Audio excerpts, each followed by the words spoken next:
The whispers around the league have turned into a roar, and at the center of it all is a shocking suggestion from one of basketball's undisputed legends. Larry Bird might be on the verge of offering Caitlin Clark her own team. Yes, you heard that right. Not an endorsement deal or a pep talk, but a full-blown franchise.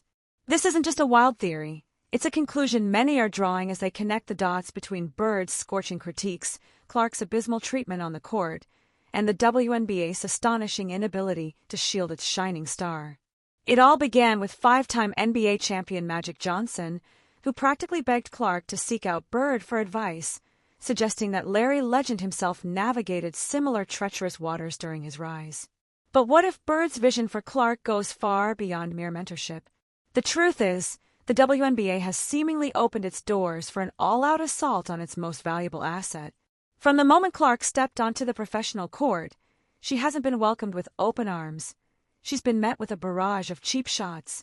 The league, the refs, even some team owners, appear utterly clueless about the generational talent they have in their midst.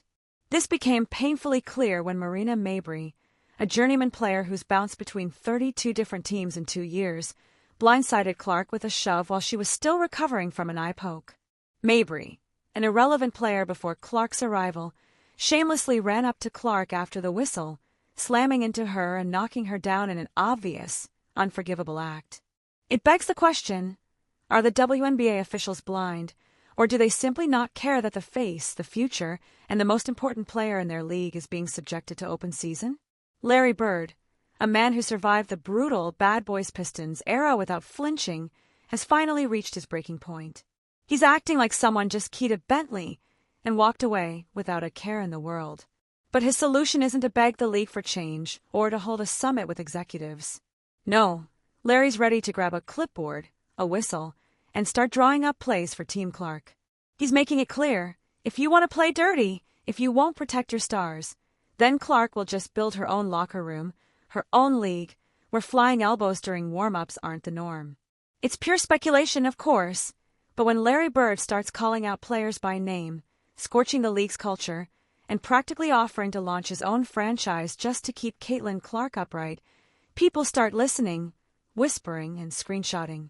Suddenly, the idea of Bird building a team around Clark doesn't sound like a wild conspiracy. It sounds like the only sensible business plan on the table. What truly compounds the problem is the WNBA's deafening silence. Marina Mabrey shoves the league's biggest star while Clark is literally seeing double, and the league's response is a collective shrug. No fine, no suspension, no press conference, not even a passive-aggressive tweet, just vibes. At this point, you could probably body slam Caitlin Clark mid-layup and the league would issue you a gift card. Bird sees this for what it is, a giant organizational shrug. And if you know anything about Larry, you know he doesn't do apathy. This is the same guy who played through back spasms, so severe he had to lie on the sideline like a corpse between possessions. So, watching league executives act like nothing's wrong while Clark is getting mauled every other quarter isn't just embarrassing. It's a fireball offense in Bird's book. He's essentially called the league out for rewarding mediocrity with free rein and giving actual talent a target on their back. And if you thought the initial shove was bad, Marina Mabrey's defense of her actions was the final straw for Bird. Did she apologize? Admit that maybe blindsiding a rookie already dealing with an eye injury was a little out of line? Of course not.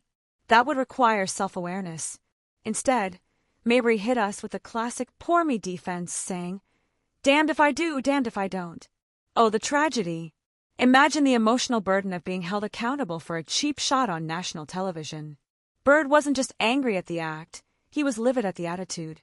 In Bird's world, legends don't cry about consequences, they own their game. They take the hits, dish them out, and if they go too far, they say, "Yeah, that one was on me." He implied, not so subtly, that players like her don't belong in the conversation with real competitors, not because they aren't tough, but because they confuse being reckless with being relevant. The league letting that slide? Bird sees it as a giant flashing neon sign that screams, "We don't value actual skill anymore, just noise." But here's the part that makes Bird both furious and completely obsessed. Caitlin Clark isn't folding under pressure, she's thriving in it. She's getting fouled, shoved, smacked in the face, and booed in every arena like she stole someone's lunch money and she still shows up and drops dimes like it's a business meeting. According to Bird, this kind of adversity would send most players into a mid-season existential crisis. But Clark? She's treating it like fuel. Every cheap shot just adds another log to the fire. Bird is watching it all unfold like a proud and deeply vengeful basketball dad. He says Clark's mental toughness is off the charts. While other players are out here crying about screen time and podcast rankings, she's carrying a franchise, saving the league's ratings, and somehow still managing to keep her composure when she gets hit harder than a tackling drill. She's 22. When Bird was that age, he was still trying to survive on an Indiana State meal plan. Clark is out here surviving street fights in Connecticut and then heading to post-game interviews like nothing happened.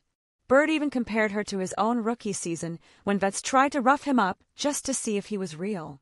The difference? He didn't have to do it while being the face of an entire league, a global marketing engine, and a human highlight reel rolled into one. Bird didn't have TikTok edits and 65 cameras on him when he took a hit. Clark does, and she doesn't flinch. The fascinating thing about Bird's perspective is that he's not just seeing Clark as a victim of circumstance. He's seeing her as a test case for the entire future of professional basketball. In his mind, how the league treats Clark today determines whether basketball continues to evolve as a skill-based sport or devolves into theatrical chaos where actual talent gets buried under manufactured drama. Bird keeps emphasizing that Clark represents something the league has never seen before, a player who can transcend the sport while simultaneously elevating it. She's not just bringing new fans to the WNBA, she's creating an entirely new conversation about what women's basketball can be. And that's precisely why Bird is so protective.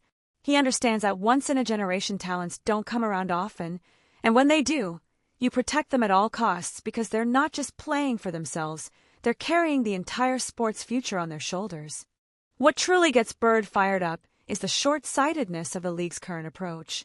He's watching executives and players treat Clark like she's temporary, like she's just another rookie who'll fade into the background after a season or two. But Bird knows better. He's seen what happens when a truly special player gets the support they deserve, and he's also seen what happens when they don't.